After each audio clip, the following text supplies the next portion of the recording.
9 साल बेमिसाल। नमस्कार, आप देख रहे हैं नेशन नाउ समाचार। आपको बताएंगे आज कानपुर देहात के प्रभारी मंत्री संजय निषाद के बारे में, जो उत्तर प्रदेश सरकार की तरफ से कैबिनेट मंत्री हैं और कानपुर देहात के प्रभारी मंत्री हैं। पहले तो बीजेपी के मंत्री राकेश सचान, वो भी कैबिनेट में, जिन्होंने 9 साल बेमिसाल कार्यक्रम किया। उसको देखने के बाद जब इन्होंने सोचा चलो आज हम भी 9 साल बेमिसाल कर लेते हैं, लेकिन जब पहला ही सवाल नेशन नाउ समाचार ने किया कि जो सवाल पूछे जाए जवाब उसी का दिया जाए, पर मंत्री जी मुस्कुरा उठे कि साहब एंटी मत पूछ लेना, सवाल आप कुछ भी करिए, आम के बारे में पूछेंगे इमली तो बता ही देंगे। देखें नेशन नाउ समाचार पर कैबिनेट मंत्री की प्रेस वार्ता। मंत्री जी, मतलब जैसे सवाल हो वैसे जवाब हो, ये नहीं मैं पूछा कुछ और या बताने आप कुछ और। यार तीखे सवाल के मीठे जवाब होते हैं।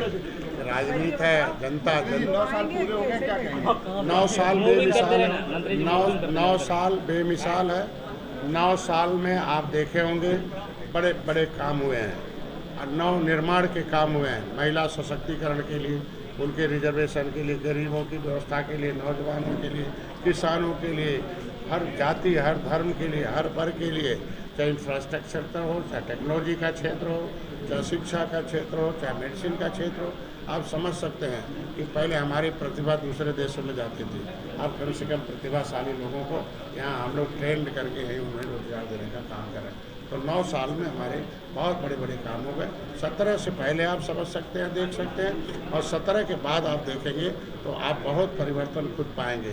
कैसे चलते थे सड़क पर, कैसे अपराधी घूमते थे सरेआम, कैसे लड़कियां नहीं जा पाती थी, कैसे गरीब आदमी के कब्जे होते थे। हम कह रहे हैं जरूर अभी दशमलव में है, लेकिन हमारी सरकार उनको भी नहीं छोड़ती है, उनको अवसर नहीं देती है। यही संरक्षण प्राप्त हुआ करते थे अपराधी, अब उन्हें सजा दिलाई जा रही है।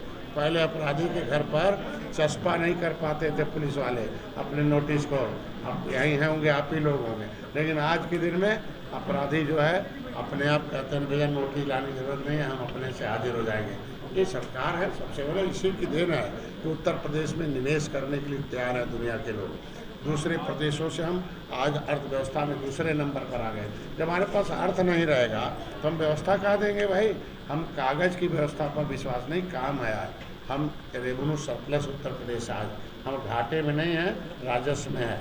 हम हर क्षेत्र में ही आप समझ सकते हैं कि कई दिन बिजली आती थी, कई दिन जाती थी, भाई लोग पूछते थे कब आएगी, उसी समय हम आएंगे ससुराल है। बेचारे तारीख पूछ के ससुराल जाते थे, आज कम से कम कभी भी जाएं, इसका सिस्टम है भाई। आज के दिन में आज हम लोग हर क्षेत्रों में देखो, जनता की सरकार जनता के द्वारा, जनता को एक देखो, राजनीति एक अभिभावक है, जनता के पैसे, जनता के भविष्य के, देश की विकास, देश की सुरक्षा, प्रदेश की विकास, प्रदेश की सुरक्षा, ये हर पहलू पर अभिभावक के रूप में मोदी योगी जी को स्वीकार किया है। पहले हाथी हटाओ साइकिल लगाओ, पंजा हटाओ हाथी लाओ, यही चलता था, लेकिन हम कहते हैं किसी को मत आने दो, केवल योगी को लाओ। अंत में भले 5 साल थोड़ा बहुत रहता है, लेकिन जब बटन दबाने जाता है तो कहता है हमें दंगा नहीं चाहिए, हमें चंगा चाहिए। बटन दबाने जाता है कि भाई कर्फ्यू नहीं चाहिए हमें आप समझ सकते हैं ना, हमें सुरक्षा चाहिए, हमें सम्मान चाहिए, हमें समृद्धि चाहिए। ये चीज़ें हैं। पहला सम्मान बढ़ा है, उत्तर प्रदेश का सम्मान बढ़ा है। आज के दिन में हर जाति हर धर्म का सम्मान बढ़ा है। हमारे यही अधिकारी कर्मचारी पहले कितने दबाव में काम करते थे, अभी फ्री होल्ड है भाई आज के दिन में। तो आज के दिन में तभी इतना विकास हो पाया। तो ये 9 साल बेमिसाल की वजह से है, ये आप समझ सकते हैं। इसीलिए योगी 2 अब योगी 3 आएगी 2027। पूर्व दस्त सुंदरी फूलन देवी की बहन रूपणी निषाद जैसे ही समाजवादी पार्टी में पदभार पर आई तो उन्होंने सीधा संजय निषाद पर तंज कसा। उन्होंने आरोप लगाया कि ये मलाई खाने वाले मंत्री हैं। पहले अखिलेश यादव के साथ समाजवादी पार्टी में मलाई खाई, उसके बाद में बीजेपी में शामिल होकर मलाई छान रहे हैं। जब इस बारे में नेशन नाउ समाचार की टीम में सवाल किया तो उनका साफ तौर पर कहना था कि हम समाजवादी पार्टी के साथ कभी थे ही नहीं। समाजवादी पार्टी के मुखिया अखिलेश यादव ने महिला प्रकोष्ठ का प्रदेश अध्यक्ष बना दिया फूलन देवी की बहन को। मैं धन्यवाद देता हूँ उन्हें, और हम अपने कम से कम मेरे बात अब मैंने कहा ना कि निषाद वोट का ATM था, और जब उसे ATM लगा के लूट रहे थे वोट और वोट न करें, तो अब चूंकि निषाद पार्टी आ गई तो लूट नहीं पाए। इन पार्टियों का था कि दल को नहीं, क्योंकि मोदी जी के योगी जी के अंदर खासियत क्या है, हम आज 45 दलों के साथ मोदी जी के साथ खड़े हैं, लेकिन उनके यहाँ क्या है, दल नहीं चाहिए उन्हें। उस समाज में कहा दलाल पैदा करो, और जाके वो वोट लेके आएंगे। मोदी कहते नहीं भाई, दल है जिस समाज के लोग अपना खड़ा के उन्हें ले आओ। आज मैं उन्हें धन्यवाद देता हूँ। कम से कम अगर मेरे समाज की पूंछ बड़ी है, चाहे बाबूराम निषाद हो, चाहे आज साध्वी हो, चाहे आज के दिन में इनकी है, 70 साल से तो निषादों को केवटा मल्लावा बिंदवा कहा जाता था, इनको बदबू आती थी। आज कम से कम निषाद जी याद आ रहे हैं ना, पहले तो नहीं आए कम से कम। यही है ना किस तरीके से होता है। फूलन देवी पार्टी बनाई, मारी गई, इसका जवाब क्या है?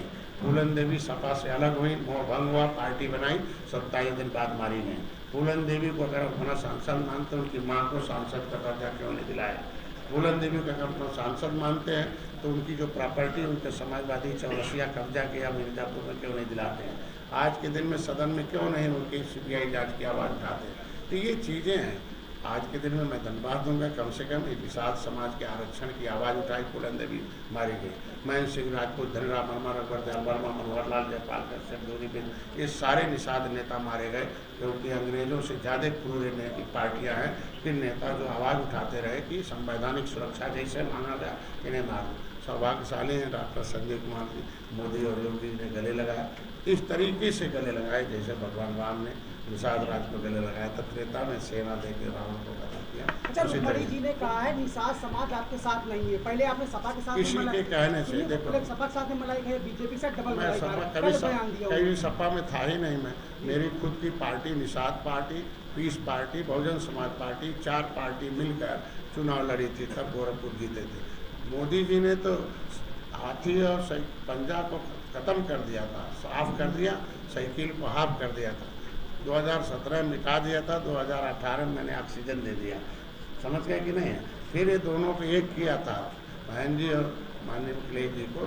तो 37 बरस से अलग अलग रहते थे, पिछड़ों के नाम पर, दलितों के नाम पर। तो वहीं पे नेशन नाउ समाचार के दूसरे सवाल पर कि जब से 2017 से लेकर अब 2022 से बीजेपी की सरकार आई, 3 प्रभारी मंत्री रह चुके हैं, लेकिन जितने भी घोटाले हुए अभी तक अधिकारियों पर कार्रवाई नहीं भई। 2017 से लेके अभी तक तीसरे प्रभारी मंत्री हैं आप। जितने घोटाले हुए जिले में, क्या एक भी निष्पक्ष जांच हो पाई या कोई आरोपी अभी तक पकड़ा गया? हमारे यहाँ जितने भी जांच आते हैं संज्ञान, मैं मुख्यमंत्री को धन्यवाद दूंगा, खुद संज्ञान में लेते हैं।